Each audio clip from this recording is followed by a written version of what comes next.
ठाकुर जी को संकेत कर रही हैं कि मोकू मिलवे को मन है रोए, मिलवे आओ। महाराज जी एक पद है, मुझे बहुत दिनों से मिल नहीं रहा, आपको यदि कहीं वाणी जी में मिले तो आप कृपा करके मोकू प्रदान करियो। भाव ऐसा है कि किशोरी जी ठाकुर जी से मिलना चाहे तो संपर्क कैसे बने दोनों में, क्योंकि यहाँ पे सब बरसानी की सखियां हैं, वहां ठाकुर जी के संग सब सखा हैं। तो ठाकुर जी कहा करें, किशोरी जी कहा करें, ऐसा श्रृंगार करके आवे कि श्रृंगार से संकेत दे मैं ठाकुर जी को।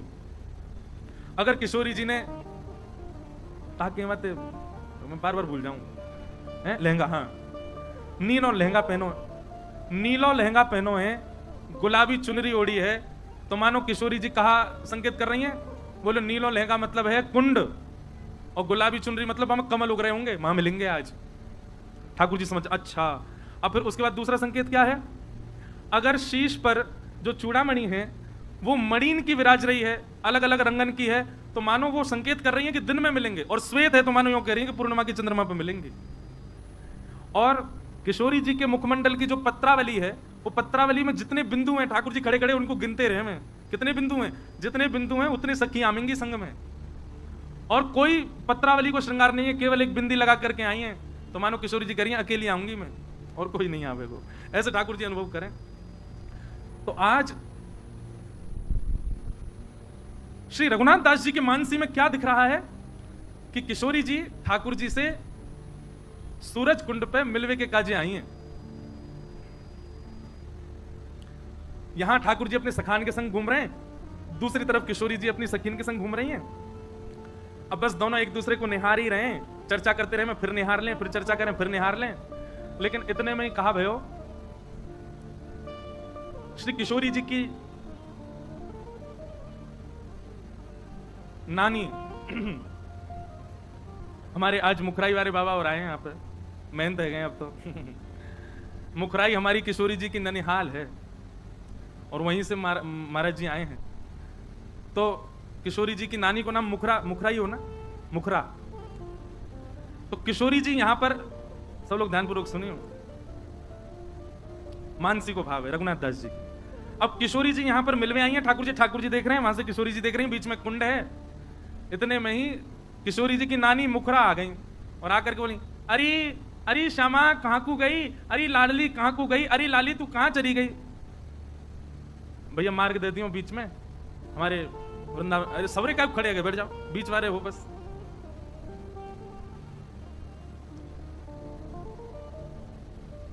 श्यामा प्यारे कुंज बिहारी, जय जय श्री हरिदास दुलारी। श्यामा प्यारे कुंज बिहारी, जय जय श्री हरिदास दुलारी। श्यामा प्यारे कुंज बिहारी, जय जय श्री हरिदास दुलारी। श्यामा प्यारे कुंज बिहारी, जय जय श्री हरिदास दुलारी। ओ श्यामा प्यारी कुंज बिहारी, जय जय श्री हरिदास दुलारी। श्यामा प्यारी कुंज बिहारी, जय जय श्री हरिदास दुलारी। श्यामा प्यारी कुंज बिहारी, जय जय श्री हरिदास दुलारी। श्यामा प्यारी कुंज बिहारी, जय जय श्री हरिदास दुलारी। ओ श्यामा प्यारे कुंज बिहारी, जय जय श्री हरिदास दुलारी। श्यामा प्यारी कुंज बिहारी, जय जय श्री हरिदास दुलारी।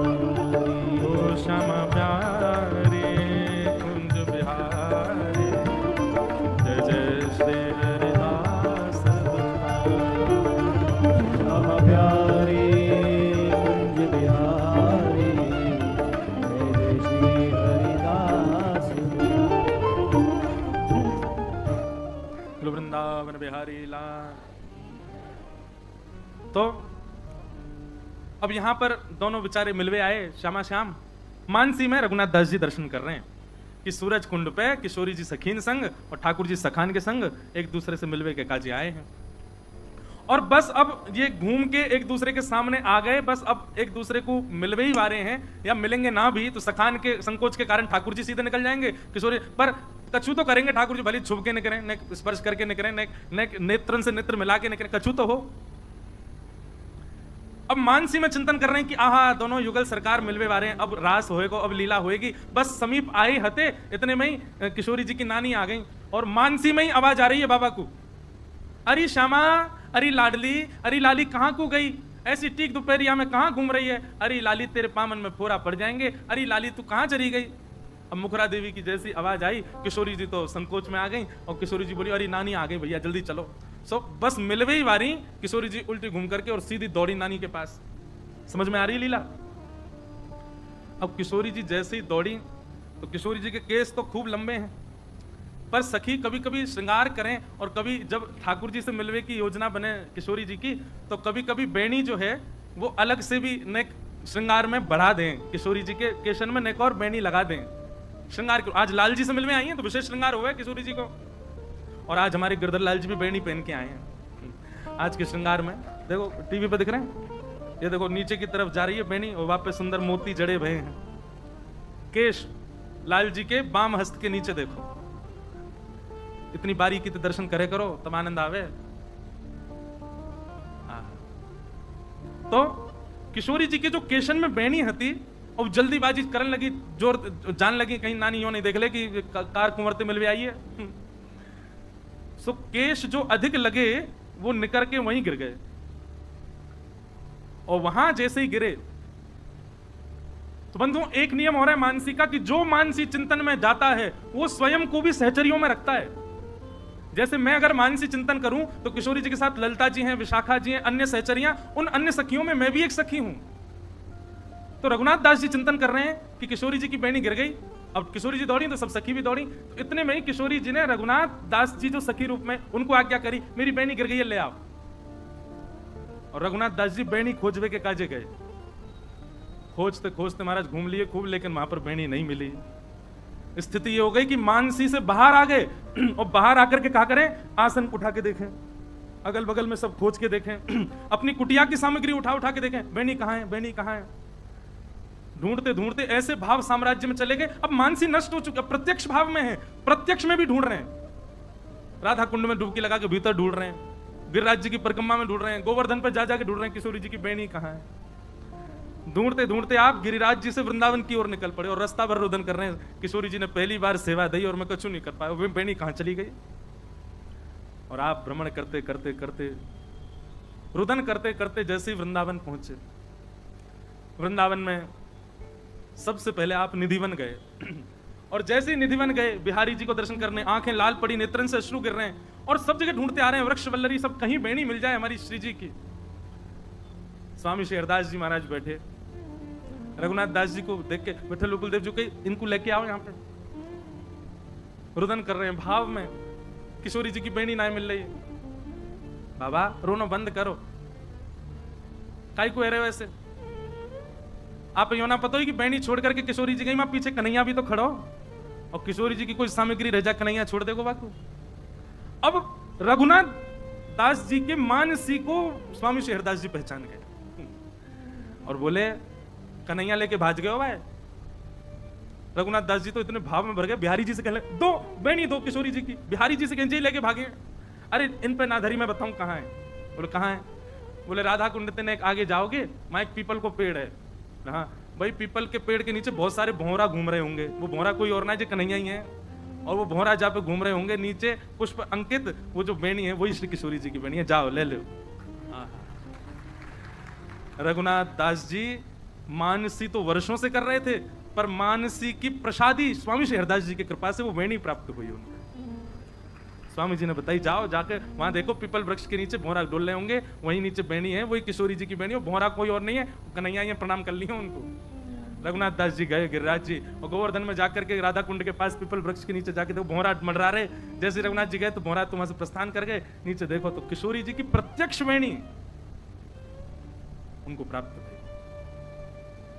कितने जीवों की मानसी की सेवा को प्रत्यक्ष प्रसाद दिला दिया स्वामी श्री हरदास जी महाराज।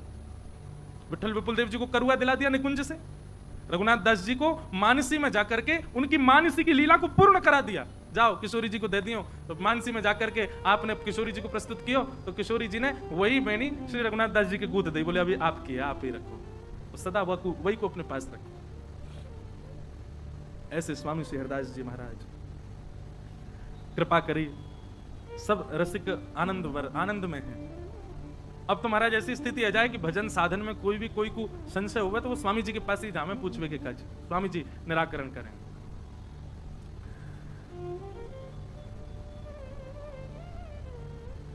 कथा प्रसंग आता है, बहुत सारे प्रसंग हैं। तानसेन स्वामी जी के परम सेवक हुए तानसेन।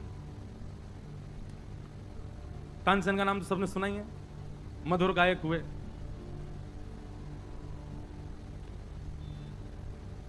तानसेन को राग दीपक सिद्ध था, और वो जैसे ही राग दीपक गाते थे उनके दीपक राग को सुनते ही दीप जो थे वो प्रज्वलित हो जाते थे। कुछ गायकों ने चिढ़ करके तानसेन के लिए ऐसी योजना बनाई कि ये राग दीपक गाएं, और इनके साथ अनी तो ऐसा होता था जो छप्पे में वर्णन किया गया है, गान कला गंधर्व श्याम श्यामा को तोषें। बहुत ध्यानपूर्वक सुनिएगा।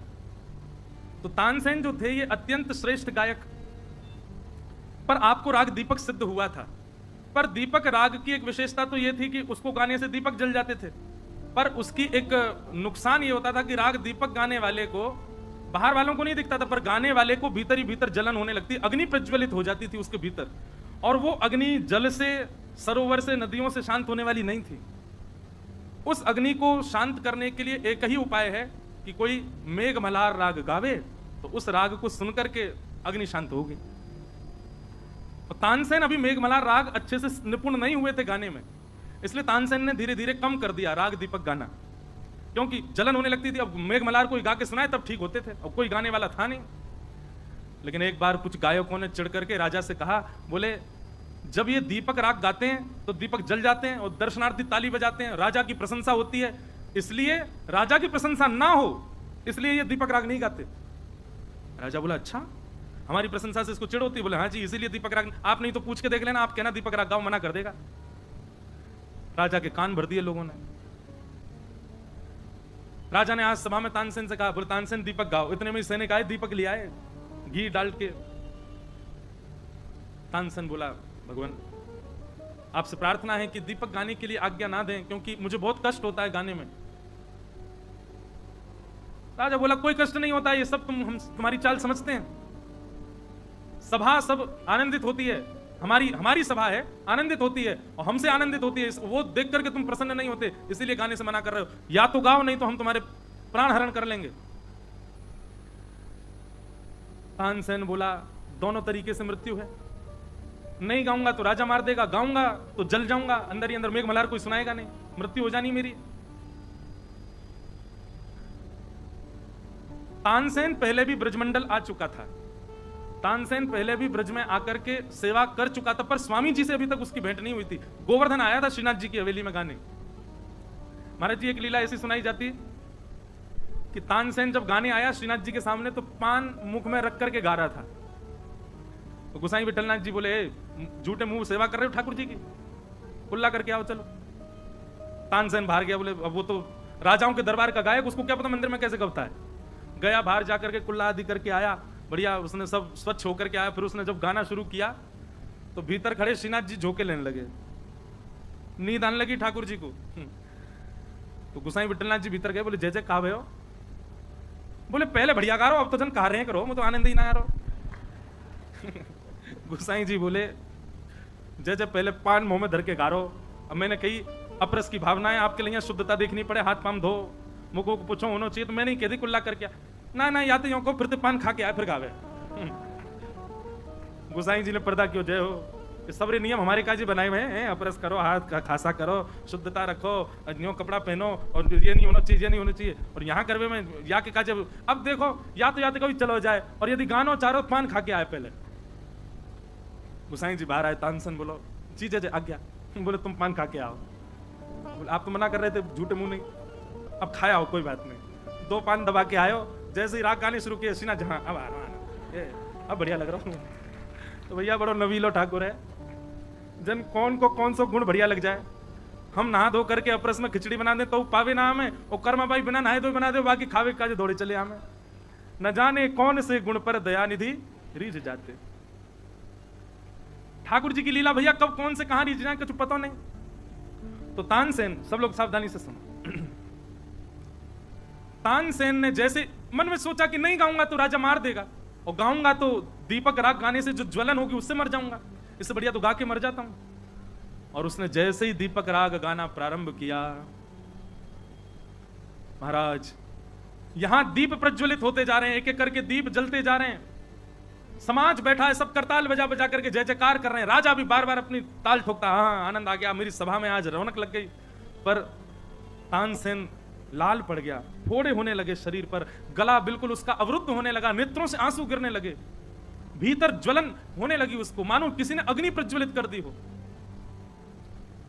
तानसेन गा करके वहां से दौड़ा, अरे भैया जल गए हो, अरे भैया जल गए हो, कोई बचाओ कोई बचाओ, अरे राग मल्हार गाओ, मुझको जलन है रही है, जल्दी कछु कृपा करो। अब यहां दो कथा आती हैं कि तानसेन ब्रज की ओर दौड़ा, और एक कथा ऐसी आती है कि तानसेन ओरछा की ओर दौड़े। दो भाव आते हैं, ध्यानपूर्वक सुनना। अब जो भी भाव हो, गति तो हरिदास जी हैं। तानसेन दौड़ा तो तभी कहते हैं कि एक जगह तानसेन जाकर के गिर पड़ा, तो वहां एक कन्या ने तानसेन के जब अंग के भावों को देखा और उसकी विचलनता को देखा, वो समझ गई कि इसने राग दीपक गाया है, और ये तब तक ठीक नहीं होगा जब तक मेघ मल्हार नहीं गाया जाएगा। वहीं बैठ करके मेघ मल्हार गाना प्रारंभ किया। घने बादल आगे आकर के तानसेन के ऊपर गरजने लगे, बरसने लगे। उस वर्षा के जल से तानसेन के जितने अंग पर पीड़ा हुई थी वो सब शांत हो गई। तानसेन उठ करके बैठा, बोले किसने गाया मेघ मल्हार? एक कन्या बैठी थी सामने। तानसेन बोला ये राग आपको कैसे याद हुआ? तो उसने कहा मेरे पिताजी गुनगुनाते रहते हैं, मेरे पिताजी चलते फिरते गाते रहते हैं, उनका सुन सुन के मुझे याद हो गया, मैंने गा दिया। तुम्हारे पिताजी कौन है? बोले हमारे पिताजी संगीत के मूर्धन्य विद्वान बैजू बाबरा, मेरे पिताजी। बोले मुझे अपने पिताजी से मिलवाओ, मुझे सीखना है। और उन्होंने किससे सीखा संगीत? बोले उनके गुरु की तो बात ही मत करो, उनके गुरु की मत पूछो। बोले कौन है? बोले श्री वृंदावन में जिन्होंने कुंज बिहारी लाल जी को प्रकट करके विराजमान किया, ऐसे अनन्य रसिक नृपति स्वामी श्री हरदास जी महाराज, हमारे पिताजी के गुरु जी। तानसेन ने जैसे ही स्वामी श्री हरदास जी का नाम सुना, बोले अब बैजू बाबरा के पास क्या जाएं, सीधे उनके गुरु जी के से जाके सीखेंगे। इतनी सुंदर लीला है तानसेन की स्वामी जी के साथ में। आज महाराज जी एक तानसेन का पद भी गाऊंगा मैं। अष्ट छाप के गाए, सरस माधुरी जी के गाए, रसिकन के गाए, आज एक तानसेन का पद सुनाएंगे जो स्वामी जी की कृपा से उसको दृष्टि प्राप्त हुई। तानसेन के पद भी ताल में नहीं गा पाएंगे, लेकिन फिर भी मैं प्रयास करूंगा गाने का।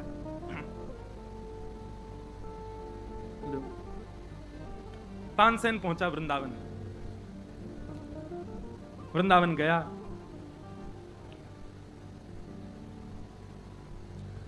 सामने जाकर के स्वामी श्री हरदास जी महाराज को प्रणाम किया, और प्रणाम करके उसने अपना परिचय प्रदान किया। बोलो भगवान मैं तानसेन हूं, गायन की सेवा करता हूं दरबारों में, राजाओं के यहां। अपनी पूरी घटनाक्रम बताई और कहा कि मैं आपसे संगीत सीखने के लिए आया हूं, संगीत विद्या सीखने के लिए आया हूं। स्वामी श्री हरदास जी महाराज बोले लोक रंजन करवे वारे, दुनिया के बादशाह को रिझावे और तो मैं सिखाऊं, फिर तू जाके उन बादशाह की खवासी करे। और स्वामी श्री हरदास जी तो खड़े बोलते, आज भी हमारे हरिदासी महापुरुष सब खड़े ही बोलते हैं, बहुत बड़ा सौभाग्यशाली हो वहां से प्रेम से बोल जाए। अच्छा एक बात है, जहां से प्रेम से बोल जाए वहां सौभाग्यशाली है ही नहीं। जहां में पढ़े महाराज दो चार डंडा समझो कि हाँ लकुटी पड़े स्वामी जी हरदास जी की है ना, ऐसी एक आध पड़ जाए समझो हाँ कृपा है गई। हरिदास सिंह को तो भाव ही अलग है। लेकिन तानसेन तो महाराज चरणन में बैठ के बोले नहीं जय जय आप कृपा करो, आप आज्ञा करके मुझ को सुंदर राग रागनी सिखाओ। तो स्वामी जी बोले रोज आ जाए पीछे पड़ो भय, चल बैठ जाए यहीं पे, चल राग यमन सुना। तो महाराज जो अब मैं तो सामान्य राग बोलूंगा जितने मुझे याद हैं, पर ऐसे ऐसे राग जो तानसेन ने कभी सुने नहीं, स्वामी जी उसको बोलते ये गा के सुना, और वो जानता भी नहीं था फिर भी उन रागों को गाने लग जाता था। स्वामी जी महाराज कहते अब चल ये वाला राग सुना, वही राग गाने लग जाता जो स्वामी जी उसको आज्ञा करते। वो समझ गया, बोले भैया ये कोई सामान्य संगीतकार नहीं है या कोई सामान्य गंधर्व विद्या के अधिकारी वैसे नहीं है कि कोई किसी को बैठा के सिखावे या बैठ के सरगम लगवावे। ये तो कृपा भर के अगर देख लेंगे तो महाराज जाके स्वर नहीं होगा वो भी गाने लग जाएगा। ये तो स्वामी जी की कृपा है। और स्वामी जी ने ऐसे ही बोल बोल करके, चल अब ये राग सुना, अब ये राग सुना, अब ये राग सुना, जो राग को नाम लेते तानसेन गाने लग जाता है। तानसेन का एक पद है, बहुत सुंदर भाव है।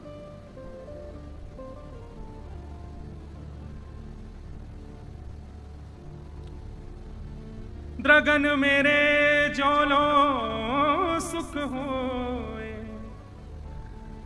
महाराज जी बहुत सुंदर शब्द है तानसेन के। स्वामी जी ने हाथ रख दिया तानसेन के ऊपर, तब तानसेन को यह दर्शन हो रहा है। द्रगन मेरे जोलो सुख होए, त्यों लो देखबो करो, तिहारो ही आनन।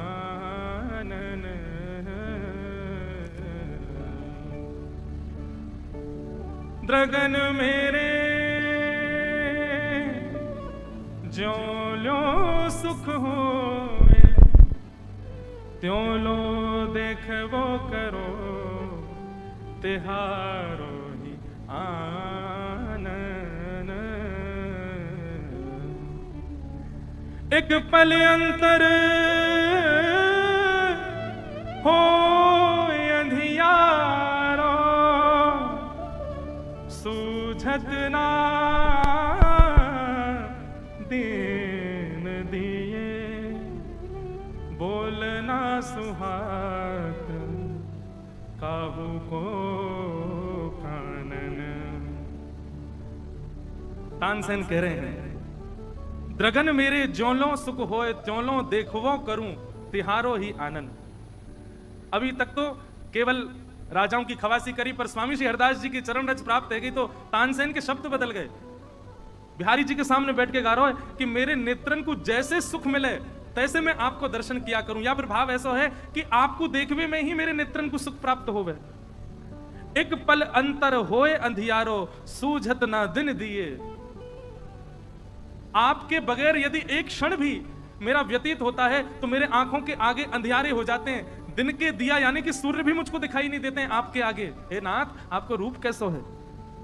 बोल न सुहात काहू को कानन। कोई मुंह को आके बोले तो बाकी शब्द भी मुंह को बढ़िया ना लगे, क्योंकि अभी तक आपको मैंने देखो नहीं है। आप दिख जाओ तो ही मेरी सर्वांगीण इंद्रिय भारी रस स्वीकार करे। आपको देखे बगैर मैं कोई रस स्वीकार ना कर पाऊं नाथ। तुम्हारो ही ज्ञान ध्यान, तुम्हारो ही सुमिरन, तुम बिन मेरे और नहीं को आनन। आपका ही ध्यान करता हूं, आपको ही भजता हूं, आपका ही सुमिरन करता हूं, आपके बिन मेरा कोई भी नहीं है नाथ। तानसेन के प्रभु तिहारी माया सो,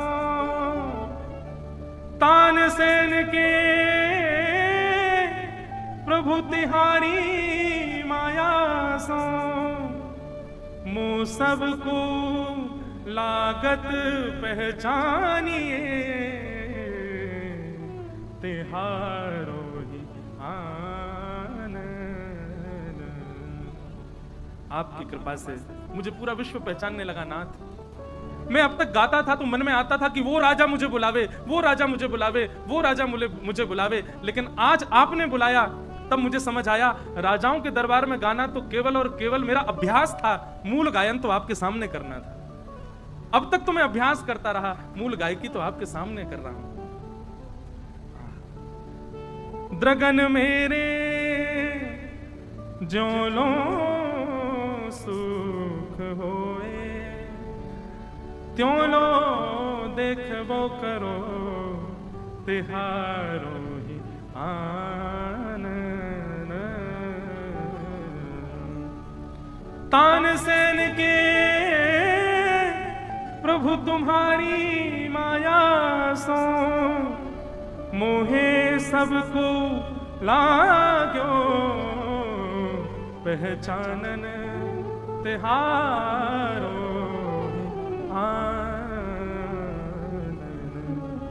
मानो तानसेन गाने लगा, श्यामा प्यारी। नाभाजी कह रहे हैं कि स्वामी श्री हरदास जी महाराज अपनी कला से तो ठाकुर जी को रिझाते ही हैं, और दूसरा भी कोई कलाकार मिल जाए तो उसको भी पकड़ करके ठाकुर जी को रिजवार में लगा देते हैं। जैसे तानसेन, तानसेन इतने वर्षों से गा रहा था, पर आज जाकर के उसको पता चला कि मैं किस लिए गा रहा था। महाराज जी वर्णन आता है कि एक दिन तानसेन रोज इसी बात में बैठा रहता था कि ये मुझसे यूं कह दें कि आज चल बिलावल गा दे, क्योंकि ये जिस राग का नाम ले वो मुझे याद हो जाता है। ऐसी स्थिति तानसेन की होती जा रही थी। एक दिन ऐसा प्रसंग बताते हैं कि स्वामी जी महाराज को लगी ये कंटक कैसे छूटे मुंह थे, रोज आके बैठ जाए सामने। अब स्वामी जी सबके मन की जानते हैं, तानसेन तो रागों के नाम याद करके आता, ये वाले राग अभी रह गए मुझे आए नहीं है, स्वामी जी इनके नाम और बोल दें तो याद हो जाएंगे मुझे। स्वामी जी बोले कंटक कैसे दूर हो। तो स्वामी जी का नियम था, वो एक बाटी, मैंने कल बताई ना, एक बाटी बनाते छोटी सी, कुंज बिहारी लाल पैसे उसार के जितनी नजर गुजर हो लाल जी की सब बाटी में आ जाए, बाटी खा लेते। अब स्वामी जी के सेवक गण सब आसपास खड़े रहते। स्वामी जी ने बाटी पाई और पा करके आज अपने दोना जो है काए प्रसाद के, उनको ले जावे की आज्ञा तानसेन को दे। ओ भैया यहाँ पे ले जा। तानसेन ने जैसे वो दोना उठाया महाराज लेके, अब वो जाके कहीं रखे देवे, ऐसे तो है नहीं, निधि है गुरुदेव की। तानसेन ने पूरा दोना खा लिया, चबा लिया, पा लिया भीतर। गुरुदेव की झूठन है, गुरुदेव की शीत प्रसादी है, यही प्रसादी मिल गई भैया, या को पालो या को कहां धरेंगे हम। और जैसे ही शीत प्रसादी के रूप में दोना पाया, महाराज जी संगीत कला के जितने राग रागनियां हैं सब मूर्त रूप धारण करके उसके सामने प्रकट हो गए। और प्रकट होकर के तानसेन से हाथ जोड़ करके कहने लगे हमको सेवा में ले लो। स्थिति तानसेन की ये कर दी, अब राग रागनियां चारों तरफ घूमती हैं तानसेन की। तानसेन को जो गाने का मन होता है उसी राग को देखा, हाँ भाई तुम आ जाओ, उसको गाते हैं। अब ये कृपा नहीं करी, ये तो स्वामी जी ने हमारे क्यों जल्दी अब ये सब सीख साख जा भाई यहाँ पे बैठो रे पूरे दिन यहीं। लेकिन तानसेन तो जैसे ही देखा समस्त राग रागनियां प्रकट हो गई, स्वामी जी के चरणों में जाकर के प्रणाम किया, बोले भगवान आपने बड़ी कृपा करी, बड़ी अहेतु की आपका अनुग्रह मुझ पे हो गया, मुझे सदा के लिए आप यहीं रख लो, मैं कहीं नहीं जाऊंगा, कुंज बिहारी लाल जी को गा गा करके सुनाया करूंगा। स्वामी जी बोले इतना भार ढोवे की मेरी इच्छा ना है, तू चलो जाए आते। क्योंकि तानसेन के मन में अभी भी क्षण की ये भाव तो होता था कि मैं गाऊं तो कोई रिजवार वाहवाही करे, नहीं तो सीखने की इच्छा ही नहीं होती उसको ये लगता है जितना है पर्याप्त है। लेकिन उसको अधिक और लेने की इच्छा क्यों है? क्योंकि वो अभी भी ये चाहता है कि मैं समाज में जाऊं, सब मेरी प्रशंसा करें। इसी बात से स्वामी जी समझ गए कि अभी ये सेवा के लायक नहीं है ठाकुर जी की, अभी इसको और निपुण होने की आवश्यकता है। तो स्वामी जी बोले जाकू खुद से दूर करनो हो, वाकू कोई लोभ दे दो। एक भोरी सखी जी का पद है ना, ऐसो दुख दी जो ही हमारे, उस पद में एक बात बहुत अच्छी लगती है, बस सबरो पद अच्छा है। बस्ती छोड़ एकांत बिठावो, बातन सो घबराही, ऐसो दुख दी जो ही हमारे। भोरी सखी कह रही हैं मुझको सब जाने पहचाने, सब मेरी प्रशंसा करें, या से मुझको दूर रखियो श्यामा जी। भैया एक बात कहें, हम तो कथाकार बन गए, कथाकार बन गए तो प्रशंसा भी मिले, लोगों को प्रेम भी मिले, स्नेह भी मिले, आदर सम्मान भी मिले, पर एक बात आपको बहुत स्पष्ट रूप से कह दें, भक्ति में ये बहुत बड़ी बाधा है। आज आपने बाबा ने मुझको कमल दे दिए मंच पे आके, और कल बाबा कमल नहीं लाए और सामान्य कन्नेर फूल लिया है, तो मेरे मन में दोष आ जाएगा, बाबा कल तक प्रेम ज्यादा है, कमल फूल आ रहे हैं, अब कन्नेर आ रहे हैं। आप लोग मेरे लिए बढ़िया वाले वस्त्र ले आए, महंगे वाले, आज तो स्वीकार कर लिया, लेकिन कल अगर सस्ते वाले ले आए तो मन में दोष, अच्छा कल तक बढ़िया लेके आए, अब तो ऐसे ले आया। सम्मान से ये दृष्टि प्रकट हो जाती है। अब क्या करें, हम तो प्रयास तो महाराज जी रहता है कि सम्मानम कलयाति घोर गरलम नीचपमानम शुद्धा, पर हमारे वृंदावन शतक में कहते हैं कि साधक को सम्मान से बचना चाहिए। हमारे स्वामी श्री हरदास जी महाराज ने एक दिन अन्नकूट किया, और अन्नकूट को दर्शन करने के लिए राम बघेला करके नाम को एक राजा आयो। इतना समर्पित था स्वामी जी के लिए कि स्वामी जी के सन्मुख आके बैठा। स्वामी जी बोले आज 56 भोग लगे हैं, ठाकुर जी दर्शन कर। उसने जाके देखा कुंज बिहारी लाल बैठे हैं और महाराज सुंदर 56 भोग सजे। उसकी दृष्टि कुंज बिहारी पर नहीं पड़ी, उसकी दृष्टि भोग पर नहीं पड़ी, उसकी दृष्टि कहां पड़ी? ओहो, मिट्टी के पात्र, मिट्टी के बर्तनों में भोग रखा है। अरे हम राजा हैं, हमारे गुरुदेव का स्थान है, इतनी तो सेवा करेंगे। भोजन सिद्ध अमनिया करने के लिए चांदी के पात्र और भोजन पधराने के लिए सोने के पात्र की व्यवस्था करूंगा, लेकिन गुरुदेव से आज्ञा ले लूं एक बार। चरणों में प्रणाम किया। स्वामी शेरदास जी बोले कहो कैसे 56 भोग के दर्शन कैसे लगे बिहारी जी के? बहुत अच्छे हैं सरकार, एक निवेदन करें। बोले जी सब मिट्टी के पात्रों में भोग रखा था, आपकी आज्ञा हो तो मैं सोने चांदी के पात्र भिजवा दूं, चांदी के पात्र मनिया के, स्वर्ण के पात्र भोग पधराने के, सुंदर शोभा बढ़ेगी बिहारी जी की। स्वामी जी बोले तो ये रज के पात्र दिख रहे, तो मिट्टी के पात्र दिख रहे? बोले हाँ जी। फिर तो देख के आइयो ने। जैसे ही लौट करके गया तो महाराज सोने के पात्र, उन पे भी मेखी मेखी मड़ियां लगी हुई थी। लौट करके आया, चरणों में गिर गया, भगवान क्षमा कर दो। रज उठा करके बाकी ऊपर डाल दे। बोले याते बड़ो धन नहीं है दुनिया में। निवृत्त निकुंज श्यामा श्याम के चरणार बिंद को प्रत्यक्ष स्पर्श या रज को प्राप्त है, या कि होड़ करेंगे सोना चांदी। कभी दोष दृष्टि मत देखियो दोबारा थे। और ये कोई सेवा करने की जरूरत नहीं। स्वामी जी तो ऐसे ही करते थे, सम्मान से, वस्तुओं से, सबसे परे रहते। लेकिन कोई दिख जाता कि सम्मान वस्तु का आदि है तो स्वामी जी उसको भी दूर कर देते। आज भी तटिया स्थान में नियम है, तटिया स्थान के भाव देख करके आपके मन में आ गया कि महाराज जी मुझको अंगीकार करो, मुझको दीक्षा दे दो, दीक्षा दे देंगे, लेकिन आपने कही सेवा में रख लो, नहीं रख सकते। मुझसे महाराज जी बात करें तो यूं कहें अरे लाला बड़ो प्रपंच चल रहा है, इस संसार के सब व्यसन भोगन को करवे वारे, और बता यार शुद्ध स्थान पर रहेंगे कितने दिन मन लगेगा? यहाँ तो बिजली ना, यहाँ तो पंखा ना, यहाँ तो लाइट ना, यहाँ तो फोन नहीं, कैसे रहेंगे? 2-4 दिन को आकर्षण है या हमारे, मैं तो आने ना दूं, कोई को ना रखे महाराज जी। एक बार एक व्यक्ति ने भोग राजभोग की सेवा करी तटीय स्थान में। तो तटीय स्थान में सेवा करने के बाद में जो सेवा लगी थी धनराशि वो लेकर के गया महाराज जी के, अभी वर्तमान महाराज जी जो विराज रहे, उनके चरणन में सेवा रख के बोलो महाराज जी आज हमारी तरफ से सेवा थी, पर कल की सेवा में भी हम आए थे, कल किसी और की थी, कल का भोजन ज्यादा अच्छा था, आज का बढ़िया इतना स्वाद नहीं था कल वाला। महाराज जी ने गड्डी ले धर ले जा याकू वापस। स्वाद देख रहे हो भोजन में, यूं ना देख रहे हो मोहिनी बिहारी जी को अधरामृत है, अधरामृत में भेदो में मोहिनी बिहारी जी कच्चू भी था में वो सब भोग है।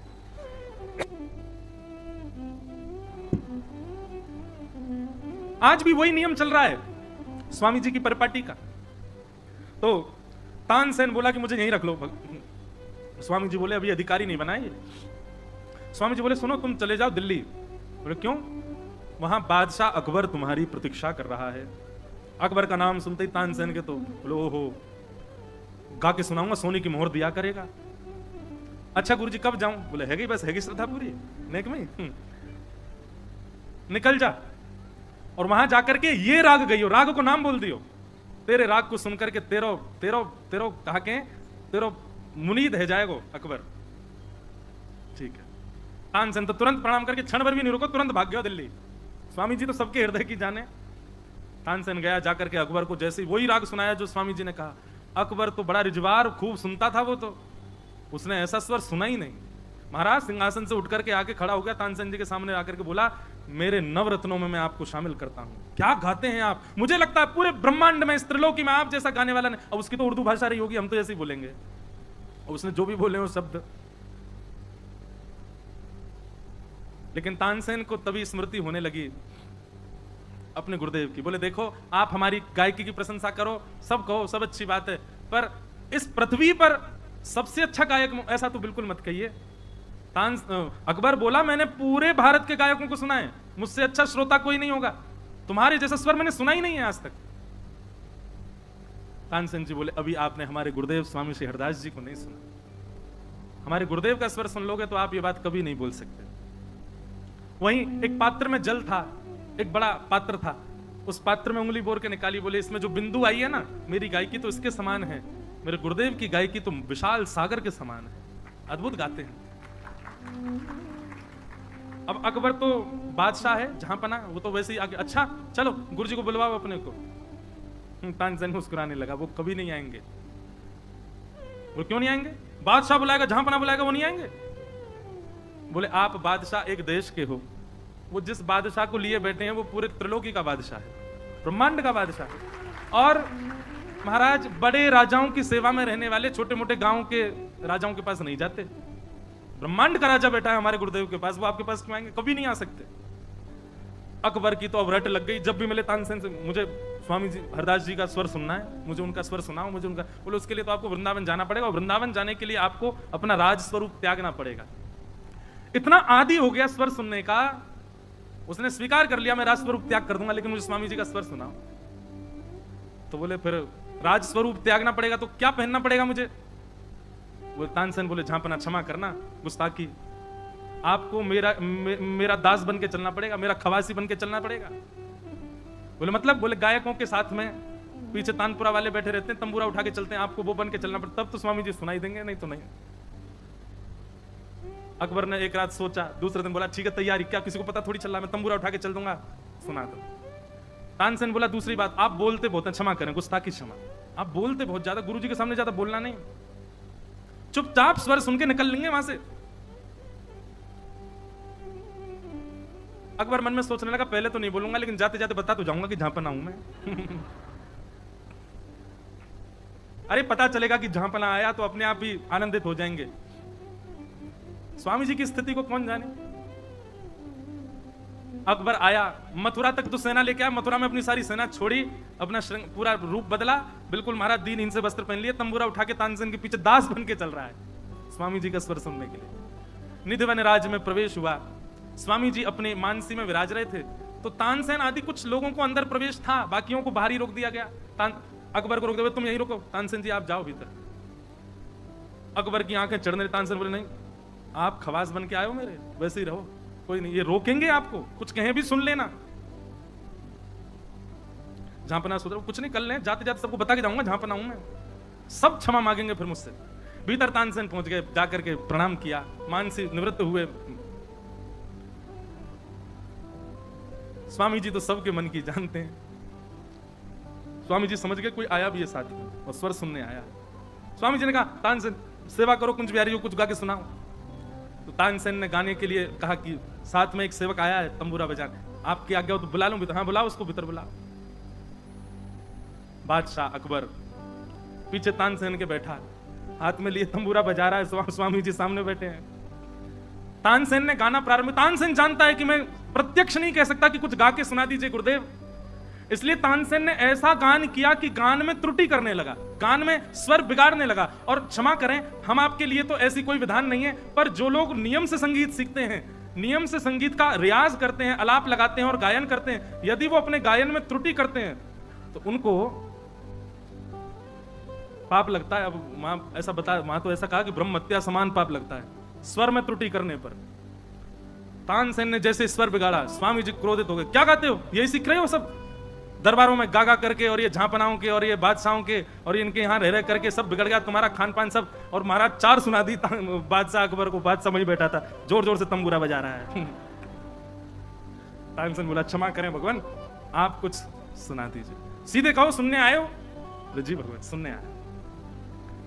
स्वामी श्री हरदास जी महाराज ने कही तंबूरा नीचे धर दे तू अपनो, और अपनी वीणा लेकर के जैसे ही स्वामी जी ने एक स्वर अलापा है, महाराज वो स्वर अलाप करते ही ऋतुएं एक साथ आकाश में प्रकट हो गईं, झंकार ऐसी कि महाराज कण भी उठने लगे ब्रज के, और जगह जगह के वनचर जीव आ करके चारों तरफ से घेर करके बैठ गए, सुंदर शीत ब्यार बहने लगी, सब कुछ अनुकूल वातावरण जैसे होने लगा, सूर्य चंद्र एक साथ आकाश में प्रकट हो गए। अद्भुत का एक स्वर लगाने पर यह स्थिति हो गई।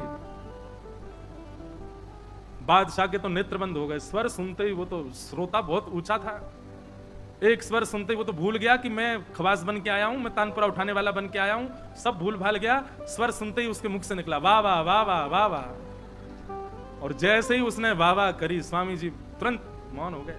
तो कौन है ये, कौन आया तेरे साथ में? भगवान क्षमा करें, क्षमा करें, बादशाह हिंदुस्तान अकबर वो आया है। मैंने मना करी थी मत कहना, कुछ भी मत बोलना, नहीं माने आप। स्वामी श्री हरदास जी महाराज क्रोध में भर गए, बोले अरे चोरी करके आता है भीतर, हमसे आज्ञा नहीं लेता है, अरे ये कुंज बिहारी जी को स्थान है, उनको स्थान है, हर कोई ऐसे मुंह उठा के थोड़ी चलो आवे को। और झांपना मन में सोच रहा है कि इनको तो पता चल गई मैं झांपना हूं, तो भी नहीं कुछ ऐसा कर रहे कि अच्छा अच्छा बोले, अभी भी सुनाए जा रहे हैं। लेकिन तानसेन ने बार बार प्रणाम किया तो स्वामी जी थोड़े हो गए, किस बात से रीझ गए कि चलो कम से कम कुंज बिहारी की सेवा करने वाले को दास बन के आयो है, या हमारे रीझ गए। चल यही बात ते रीझ गए कि कम से कम राजा के रूप में नहीं आयो, दास बन के आयो। बादशाह कहने लगा, भगवान मैं आपका स्वर सुनकर के बहुत आनंदित हो गया हूं, मुझे कुछ सेवा प्रदान कीजिए।